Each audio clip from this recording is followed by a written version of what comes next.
자, 지금 제가 보여드리고 있는 황정민 씨의 모습이 보이실 건데, 제가 이제부터 설명드릴 내용이 굉장히 충격적입니다.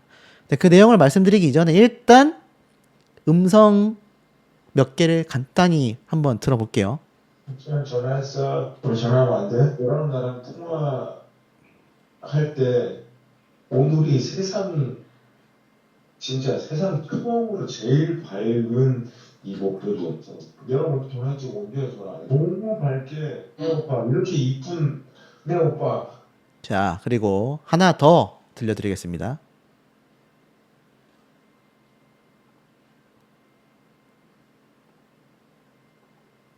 중요한 게 아니라 네 저기 카톡 대문이 너무 귀여워서 그건 인정해야 돼. 이번에는 되게 짤막하게 크크크 해가지고 너무 딱 근데 너무 귀여운 거야. 그래서 전화하는 거야. 그러니까 이런. 자, 여러분 이 목소리가 누구라고 생각이 되십니까? 제가 앞에 보여드렸던 황정민 씨의 음성과 굉장히 비슷하다라는 생각이 드시지 않습니까? 안아보고 싶다. 그래 맞아. 우리가 좋아하면 안아보고 그러니까 안아보고 싶지 나도. 그래. 자, 이제부터 이번 사태를 좀 빠르게 말씀을 드려보겠습니다. 굉장히 큰 사건이 터졌습니다. 한번 안아보고 싶다. 유명 배우 A씨가 SNS에 불륜설이 확산되기 시작했던 건데요. 이게 낮 시간대에 기사가 올라오자마자 금방 이 주인공이 누구인지 공개가 되었습니다. 이 SNS 계정에는 24년도 배우와 부적절한 관계를 맺었다라고 주장하는 폭로글이 잇따라 게시가 됐는데요. 카카오톡 대화 내용, 문자 메시지, 통화 녹취 파일, 여러 자료가 다 같이 공개가 되기도 했습니다. 폭로자는 딸 바보, 아내 바보 이미지를 팔아먹고 뒤에서는 여자랑 야설을 읽고 쓰는 게 요즘 늙은 사람들 트렌드냐? 도저히 못 견디겠다. 아내가 집을 나갔다며 나에게 전화해 집으로 오라고 했고 내가 힘을 한번 써주겠다 라고 말까지 했다. 공진단을 지어주겠다고 하자 그거 먹으면 남자 힘 불끈하는 거냐? 먹고 너한테 써주면 되는 거냐? 라고 말을 했다. 이후에도 휴가가 길다며 둘만 만나자고 떼를 썼고 자신에게 방송 촬영 비하인드를 일일이 이야기하는 것이 일상이었다. 짠한 형, 나영석 유튜브 촬영 당시 이야기부터 건강검진 결과까지 사소한 것들을 모두 보고했다. 편지를 받고 감명을 받아 나에게 관심을 갖게 됐다고 직접 말하였다. 혼인 파탄 사정을 강조하며 접근하였고 가족 이야기를 지속적으로 꺼냈다. 아들을 그렇게 소중하게 생각했다면 애초에 다른 여자를 만나지 말았어야 했다. 같은 여자를 여러 번 배신하고도 해결하지 못한 채 잠수와 차단을 반복했다. 민사 책임을 피하려고 오히려 형사고소를 먼저 진행하였다. 폭로자는요, 자신이 해외에 있던 당시에도 이 배우로부터 지속적으로 국제통화, 카카오톡 음성통화가 걸려왔다고 주장을 했습니다. 연락하지 말자 해놓고 해외까지 계속 전화하고 통화에서는 야설을 요청했고 본인은 정신적 피해는 피해가 아니라며 소리를 지르던 사람이 정작 자신은 정신적 피해를 주며 고소를 진행하였다 라고 주장을 했습니다. 이게 누구였냐면 바로 황정민 씨로 밝혀졌습니다. 황정민 씨와 관련된 지금 기사가 미친듯이 빗발치고 있습니다. 당연히 황정민 씨와 소속사는 사실을 부인하며 정면 반박을 했는데요. 제가 항상 말씀드리죠. 이런 경우는 보통 한쪽이 완전한 거짓말을 하고 있는 경우가 상당히 많다. 근데 최근 이 박나래 씨 사태를 제가 정리하면서 본 게 이제는 누가 누구의 거짓말이라고 판단하기 어려울 정도로 양쪽 다 의혹을 받는 경우도 생기고 있어서 뭐라고 결단 내리기가 굉장히 어려운 것 같습니다.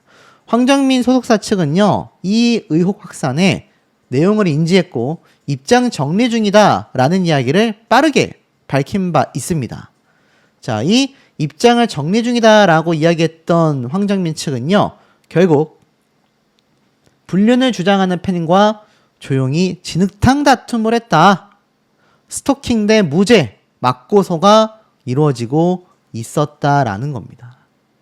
아, 충격적이죠. 그래서 이 내용을 살펴보면 지금 황정민 씨가 여성 A씨를 상대로 지난해 8월 스토킹 등의 혐의로 형사고소를 진행한 바 있습니다. 법원은 지난 2월 그 여성 A씨에게 벌금 300만 원의 약식 명령을 내렸는데요. 법원은 A씨에게 3차례에 걸쳐 접근 금지 등의 잠정 조치를 부과하며 스토킹 혐의를 인정했습니다. 하지만 여성 A씨가 불복을 하며 정식 재판을 청구하면서 법적 공방이 여전히 진행 중이라고 말하고 있습니다.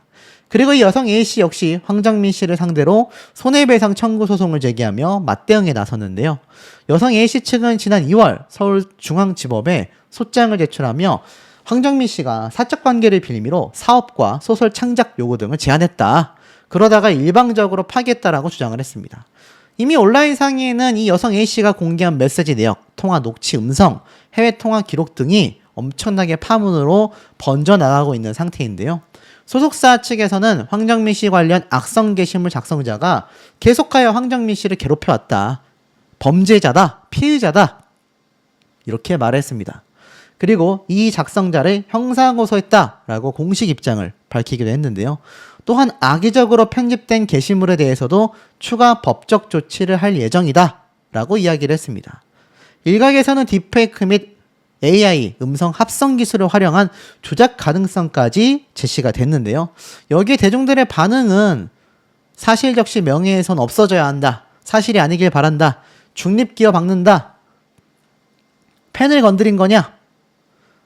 뭐 굉장히 지금 의혹이 막 주거니 받거니 하고 있는 상태라는 겁니다. 그런데 중요한 건 바로 이 녹취 내용이 가장 커요. 사진과 이런 거는 뭐 조작할 수 있지만 음성 같은 경우는 AI로 작정하지 않으면 사실 어렵지 않습니까? 근데 황정민 씨 측에서 놀라운 얘기를 합니다. 녹취 내용 조작이라고는 하지 않았다. 자, 무슨 말인가 하고 봤더니 형사고소를 했다라고 말을 했는데 중요한 건 팬들은 이거예요. 여성 A씨가 SNS에 공개한 통화 녹음, 내용, 메시지 등에 대해 알아보고 싶다라는 말까지 나왔는데 소속사는 이게 조작인지 진짜인지 입장을 밝히지 않았다라는 겁니다. 그걸 제가 좀 들려드릴까 합니다. 자, 이게 바로 지금 SNS에 잔뜩 올라온 황정민 씨와 관련된 폭로자의 게시물 내용들이요. 여기 보면 황정민 씨의 사진을 주고받은 내역도 이렇게 공개를 했습니다. 오늘이에요? 라고 묻자 응? 이라고 대답하는 황정민 씨와 메시지를 주고받은 내역도 있고요. 뭐 이거뿐만이 아닙니다. 여기 보면은 통화를 했었던 녹취 내역까지 다 캡처를 하여 올렸습니다. 그리고 여기에서 끝나는 것이 아니라 여전히 많은 메시지를 주고받았다. 글 잘 읽었다. 고맙다. 이해해줘서. 뭐 이러한 말도 주고받았다. 라는 얘기도 나와 있는 상태고요. 자, 그 가운데에 많은 분들이 궁금해하시는 녹취 음성을 한번 제가 들려드려보도록 하겠습니다. 형 전화했어. 우리 전화하면 안 돼? 너랑 나랑 통화할 때 오늘이 진짜 세상 처음으로 제일 밝은 이 목소리였어. 내가 오늘 전화했지 언제 전화? 너무 밝게 내 오빠 이렇게 이쁜 내 오빠 뭐 이랬는데. 자, 보시면 어떻습니까? 이 사실 황정민 씨 목소리가 굉장히 유력해 보이거든요. 아마 황정민 씨가 아니었다면 소속사에서는 아주 맹렬하게 부인을 했을 겁니다. 전부 다 조작이다. 근데 아직 그런 말이 나오지 않았다라는 언론사의 기사를 볼 수가 있었죠. 여기 내용을 살펴보면 술 먹으면 여자한테 전화해서 그 여자 성대모사 하는 게 특기다. 전전주에 시간 갖자고 해서 내가 지켜주고 있었다.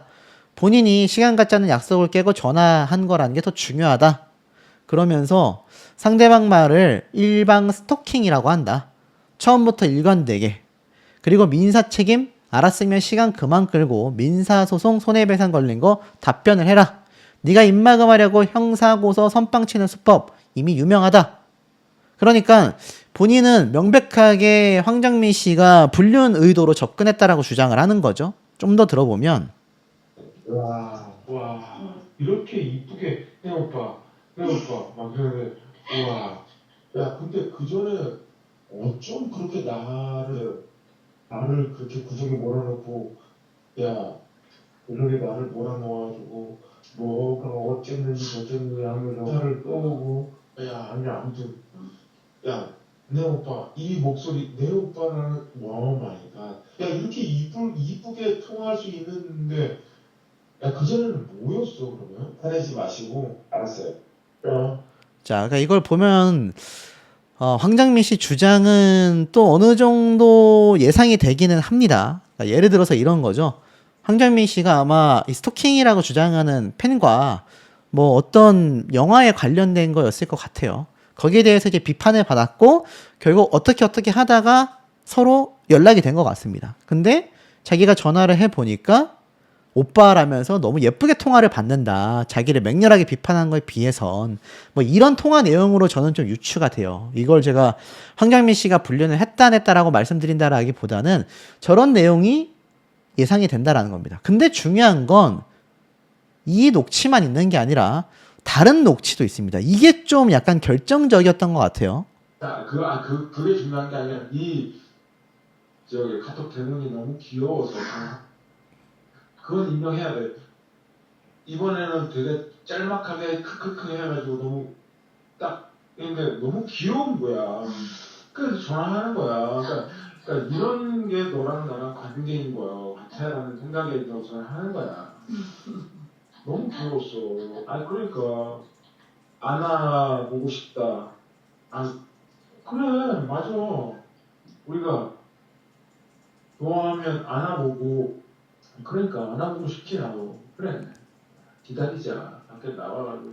그러니까 이게 참 모르겠습니다. 이게 중립기어를 제가 말씀드리는 이유가 황정민 씨가 불륜일 수도 있고 아닐 수도 있지만 이게 통화 내용이 좀 전체 내용이라고 하기에는 여자분하고 주고받은 부분이 좀 잘려 있는 것 같아요. 편집이 되어 있는 것 같습니다.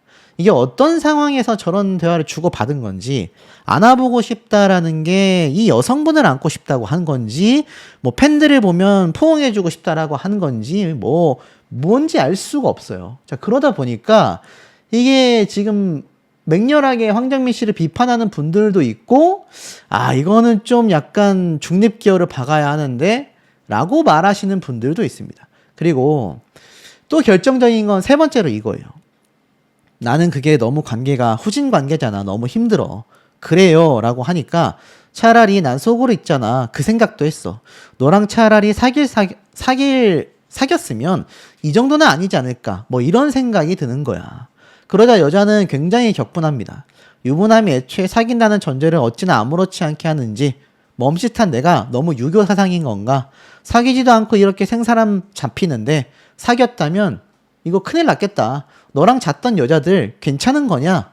이렇게까지 메시지를 주고받은 내용도 공개가 되어 있습니다. 그러니까 굉장히 이게 지금 좀 짤막짤막하게 편집이 되어 있는데 두 가지로 생각해 볼 수 있을 것 같아요.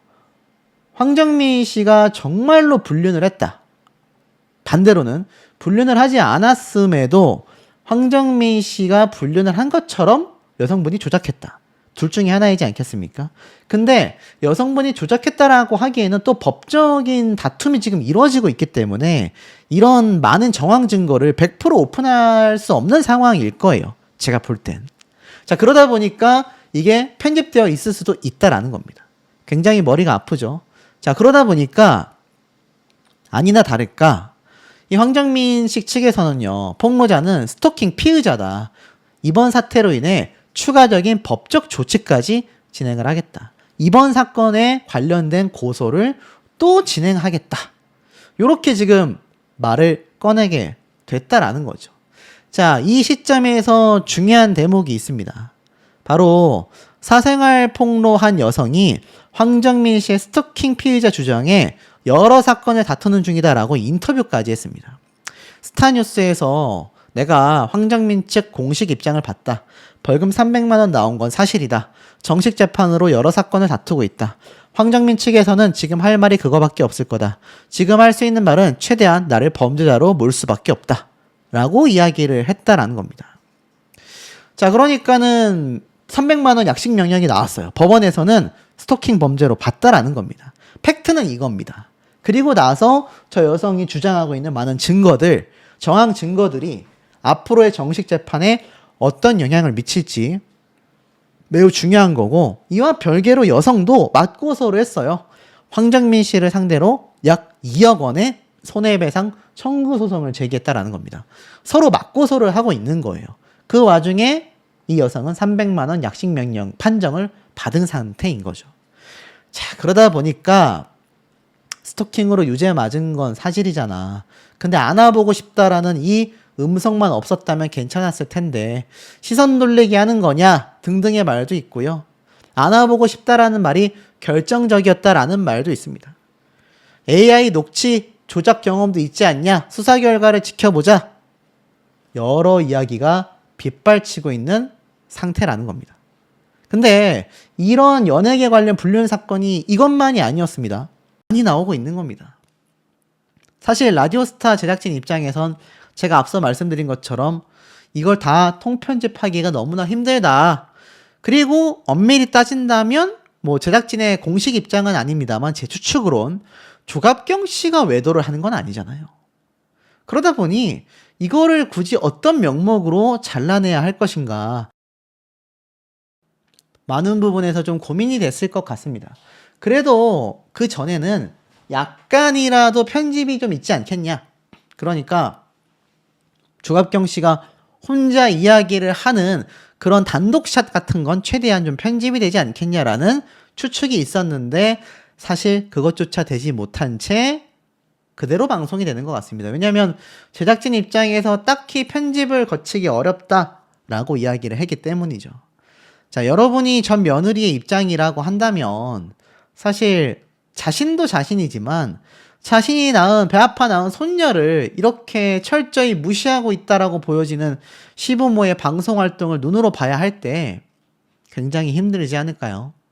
자, 그렇다면 이 시부모는 굉장히 위기 없이 이때까지 방송 활동을 해왔느냐? 또 그렇지도 않다라는 겁니다. 여기 보면 조합경 씨가 지인이었던 원미연 씨가 자신의 결혼을 굉장히 반대했다고 해요. 돈 때문에. 그 오빠 돈 있니? 라고 물어봤다고 합니다. 그러니까 원미연 씨가 지인이었던 조갑경 씨에게 결혼을 결사반대했다라는 겁니다. 돈 문제 때문에. 제가 얼마 전에 이러한 말씀 드렸죠. 이 홍서범 씨가 뭐 예능적으로 한 말이겠지만 본인이 직접 한 말입니다. 예능 방송에서 조갑경 씨에게 빌붙으려고 했었다. 이렇게 얘기를 했었죠. 이게 심지어 방송에서 조합경 씨가 이렇게 말했어요. 미연 언니가 예전에 결혼을 반대했다. 다른 사람은 몰라도 홍서범은 아니다. 너는 쇼핑하는 걸 좋아하는데 그 오빠가 돈이 있겠냐. 그러자 홍서범 씨가 원래 미연이가 날 좋아했다. 돈이 아닌 다른 이유로 결혼을 반대한 것이다. 미연 언니가 그 얘기 들으면 거품 물 거야. 그 당시에 나를 안 좋아한 여자가 어디 있냐. 날 남편으로 가진 당신이 결국 승리자가 된 거다. 이렇게까지 말을 했습니다. 물론 이게 당시에는 굉장히 좀 웃자고 넘어가는 하나의 어떤 예능적인 요소로 풀이가 됐습니다. 그런데 지금 이 일련의 사태가 터지고 나서 보면 두 사람의 결혼 생활도 평탄치 못했다는 것이 아니냐 이러한 말이 많이 나오고 있다는 거예요. 급기야 홍서범 씨가 고가 장비를 사는데 조갑경이 뭔 상관? 눈치 안 봐? 이러한 말이 나왔습니다. 취미 활동으로 하면서 고가 장비를 구매하는데 아내와는 전혀 상의하지 않는다라고 말을 하는 거예요. 그러면서 택배가 신발 케이스였는데 형광 슈즈를 했던 것 같아요. 그런 대접을 받고 싶지 않다. 홍서범에게 굉장히 서운함을 토로하는 모습이 이 방송에도 나왔습니다. 이 당시 때 함께 패널로 등장했었던 여배우들이 굉장히 좀 극혐하는 그런 표정이 보입니다. 이게 단순히 예능 방송이라고 하기에는 이 패널들의 표정이 상당히 좀 진심에 가까웠다.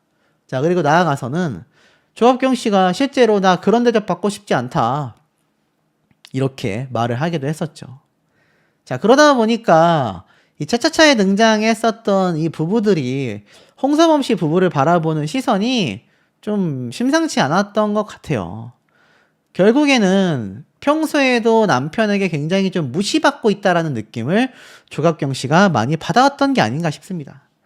자, 그런데 사실 이런 모습들을 자녀들이 보고 자랐다 라고 만약에 한번 우리가 상상을 해본다면 글쎄요, 이게 과연 좋은 모습이라고 말을 할 수 있을까? 그런 생각이 좀 개인적으로 많이 들기도 합니다. 특히 이 아들이 바람을 피게 됐는데 이게 만약 홍서범 씨가 이 아들에게 있어서 뭐 바람 펴도 된다 이런 가정교육을 했을 리 없죠. 하지만 자식은 부모를 닮고 큰다고 하잖아요. 이 가정교육적인 모습에서 이 조합경 씨가 결혼한 이후부터 지금까지 꾸준히 이런 무시를 받아오는 모습이 있었다라고 한다면 지금 이 전 며느리가 받고 있는 이 대우와 대접이 어찌 본다면 원인이 있을지도 모른다라는 해석도 나오고 있습니다. 조합경 씨가 그래서 제가 전에 이런 말씀 드렸죠. 며느리의 입장을 누구보다도 좀 잘 이해를 해줬어야 되지 않을까.